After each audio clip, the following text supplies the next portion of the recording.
All right, pretty soon we're going to get to one of the cooler parts of machine learning, but at least I think so, called decision trees. But before we can talk about that, you need to understand the concept of entropy in data science. And it's a pretty simple exercise, very short lecture here, but let's just get that concept under your belt. Let's talk about entropy, another example of a fancy word for a simple concept. But we need to understand this before we talk about decision trees, so let's get this under our belt first. So entropy, just like it is in physics, thermodynamics, it's a measure of a data set's disorder. So how same or different is a data set? So imagine we have a data set of different classifications, for example, animals. Let's say I have a bunch of animals that I've classified by species. Now, if all of the animals in my data set are an iguana, I have very low entropy because they're all the same. But if every animal in my data set is a different animal, I have iguanas and pigs and sloths and who knows what else, then I would have a higher entropy because there's more disorder in my data set. Things are more different than they are the same. Entropy is just a way of quantifying that sameness or that differentness throughout my data. So again, an entropy of 0 implies all the classes in the data are the same, whereas if everything's different, I would have a high entropy, and something in between would be a number in between. So it's just another example of a fancy word for a simple concept. Entropy just describes how same or different the things in a data set are. That's all there is to it. This is a very short lecture because it's a very simple concept.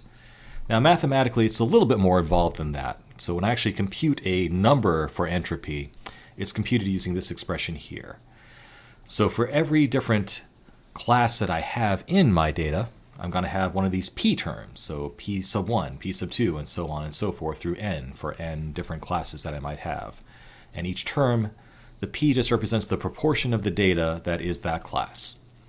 And if you actually plot what this looks like for each term, this negative p sub I times the natural logarithm of p sub I, it'll look a little bit something like this. And you add these up for each individual class.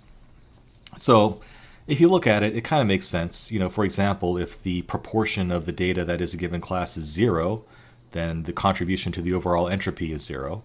And if everything is that class, then again, the contribution to the overall entropy is 0. Because in either case, if nothing is this class or everything is this class, that's not really contributing anything to the overall entropy. It's these things in the middle that contribute entropy to the class, where there's some mixture of this classification and other stuff.